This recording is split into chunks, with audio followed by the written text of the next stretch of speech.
Were there parts of the book that were controversial or provocative or unsettling that you were like, oof, I wouldn't have discussed that? Or I'm not sure I agree with that. Yeah, I was just going to say, I think just given the level of familiarity the three of us have with who Brett and Heather are already, like a lot of it is, expected. But I think going back to the fourth frontier, that's always something uncomfortable to think about for me, just because, I don't know, I'm going to go back in this book, but also the Jamie Wheel book I mentioned earlier. This book is more of a solutions and ancestral meaning and navigating the route there kind of experience, whereas Jamie Wheel's book, he really lays out all of these existential crises and risks that we're facing from,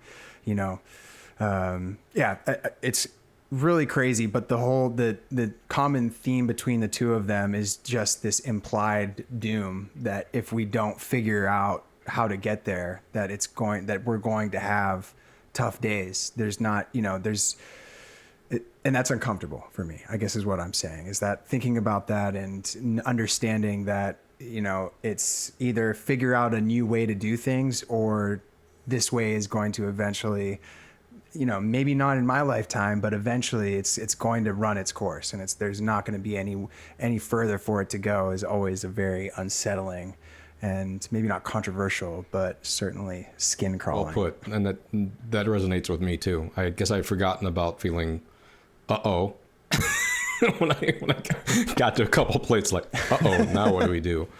Because I've been with you on this journey up to this point, and I believed everything. And so if you're right about all that, then uh-oh. Yeah. And like you said, Eric, it's like, it's probably not going to happen in our lifetime. We'll probably be okay. But, I don't know, 100 years, 200 years? Yeah. Yeah.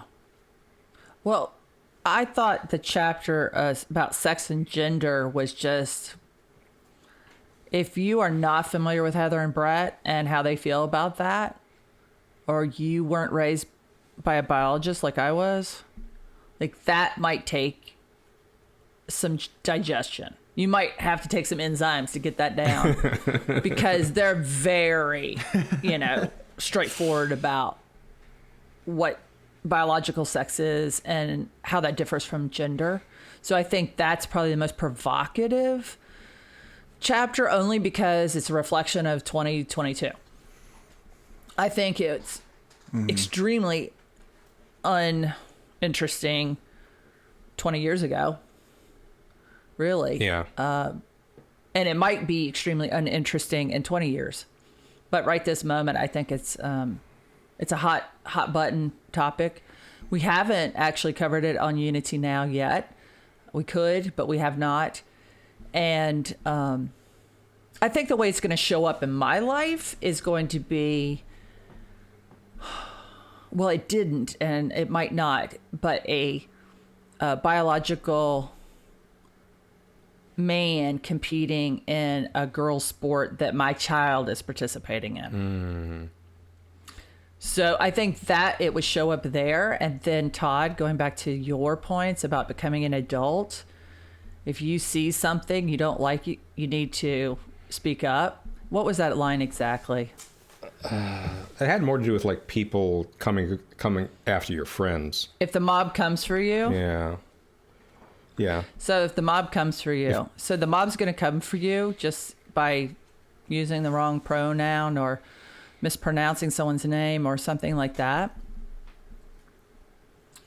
then it's up, and this is where I'm going to get on my little podium here. Gen X has got to just stand up. Gen X knows better. We're old enough to know stuff and how it's supposed to be. And we're young enough to understand technology. And we're adults. We're running stuff. We're CEOs. We're leaders. We're managers. And we cannot sit around and make fun of the millennials and Gen Z because that's irresponsible of us. And I think, at least in my opinion, boomers and silent generation have made their mark, and it's time for them to take their time to reunite with their grandkids and their great grandkids and all the people they used to know in high school, and go travel and see the world and write books and make music and create for the beauty of the world. But I think Gen X, we're a small generation, but it is time for us to stand up and say, this is nonsense, and start to prototype, and encourage the millennials and Gen Z that are so smart and so capable to prototype too, to get us through this fourth frontier. That's just my soapbox moment, but that's how I feel about it. Resonates with me. Sounds great to me. What if you don't have grandkids to hang out with? You have great nieces and nephews and friends. That's and true. Their kids and just anybody you work and life just took you away from. I know.